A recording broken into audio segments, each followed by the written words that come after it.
J'étais en train de dire que Farba Ngom n'a jamais refusé de comparaître devant la commission d'enquête. Et que de tous les députés, Farba Ngom est celui qui est titulaire du plus grand nombre de mandats.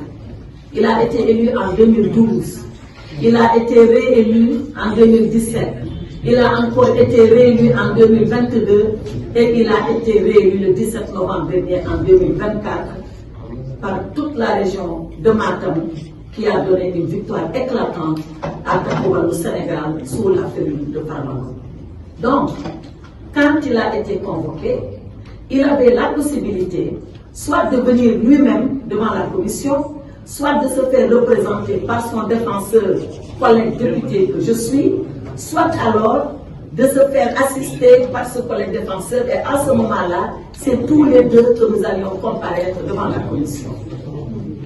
Farba Ngom a choisi, d'accord avec moi-même et après même consultation d'autres collègues députés, que seul son défenseur serait devant la commission. Voilà pourquoi je suis partie seule.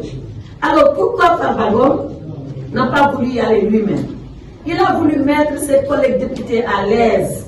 Il ne voulait pas être là-bas, du genre je fais pression sur mes collègues, je demande à mes collègues de ceci, je demande à mes collègues solidarité.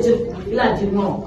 Je les mets à l'aise, je m'abstiens d'y aller et je laisse mon collègue défenseur le faire pour qu'il soit totalement à l'aise, libre de toute pression morale venant de ma part.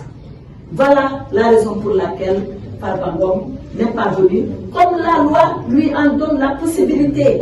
Et voilà pourquoi je suis partie seule devant la commission, comme la loi nous en donne la possibilité, le député Farba Ngom et moi-même. Maintenant, l'autre point de ma déclaration, c'est de dire qu'est-ce que nous avons fait, nous, en tant que défenseurs de Farba Ngom, devant la commission.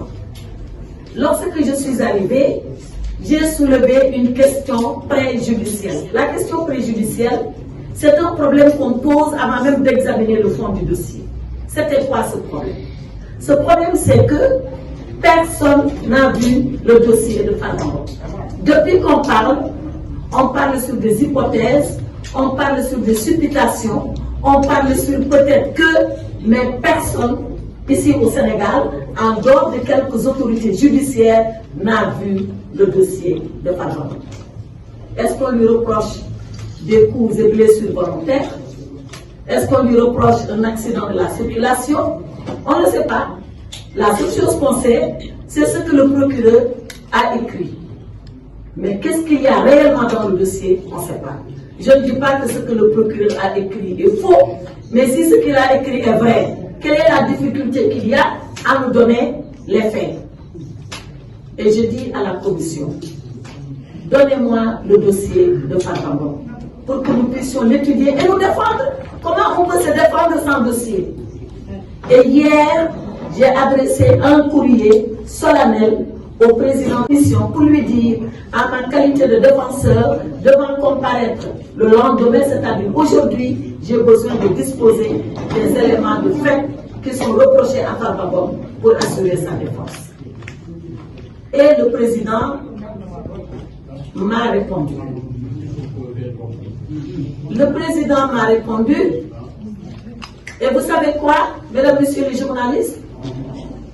Il m'a envoyé comme dossier les lettres de transmission qui ont été écrites entre les différents procureurs. Vous êtes des journalistes, vous pensez que c'est ça un dossier? Est-ce que c'est les lettres de transmission qui accusent Farba Ngom? Est-ce que c'est les lettres de transmission qui constituent les faits pour lesquels on nous demande la levée de son immunité? Les lettres, elles sont là. Je ne peux pas vous les révéler parce qu'elles sont estampillées confidentielles, mais c'est une lettre du parquet financier au parquet général, une autre lettre du parquet général au ministre de la Justice et enfin une dernière lettre du ministre de la Justice à l'Assemblée nationale. Voilà le dossier. Voilà le dossier d'accusation de Farba Ngom. 4 lettres de transmission. Est-ce que ça, pour une commission qu'on a mis en place, mais est-ce que ça, c'est du travail sérieux? Mais mieux que ça, est-ce que vous pensez que l'Assemblée nationale Elle a constitué une commission d'enquête pour examiner 4 lettres de transmission. Vous pensez vraiment ça? Si c'est les 4 lettres de transmission qui sont la commission d'enquête, il n'y avait pas besoin de commission d'enquête. Il aurait suffi tout simplement de venir en plénière et de dire qu'on lève l'immunité de Farba Ngom. Et j'ai décidé, en tant que défenseur de Farba Ngom, de ne pas m'associer à cette parodie de commission ad hoc. Et j'ai dit au président que si le dossier, le vrai dossier, n'est pas porté à notre disposition, que je quitterai la commission ad hoc, que je ne siégerai pas parce que je ne veux pas m'associer à une parodie de commission ad hoc. Ce n'est pas ce qu'on appelle une commission ad hoc. C'est vrai, certains de mes collègues m'ont dit, oui, on n'est pas la justice, oui, on ne doit pas qualifier les faits. D'accord, mais entre ne pas qualifier les faits et connaître les faits, mais il y a quand même une différence. Moi, je veux seulement connaître des faits.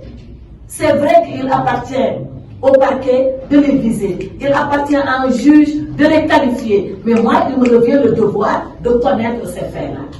Eh bien, l'Assemblée, la commission ad hoc a refusé qu'on connaisse de ces faits. Parce que je leur ai dit, si nous devons faire un travail sérieux, non pas pour Farba Ngom, mais pour chaque député qui pourrait être confronté à une main levée, à une levée de son immunité, mais il faudrait arrêter un principe de procédure. Le principe de procédure, c'est que la justice, qui est un pouvoir indépendant, mais qui n'est pas au-dessus de l'Assemblée nationale, qui est également un pouvoir qui est le pouvoir législatif,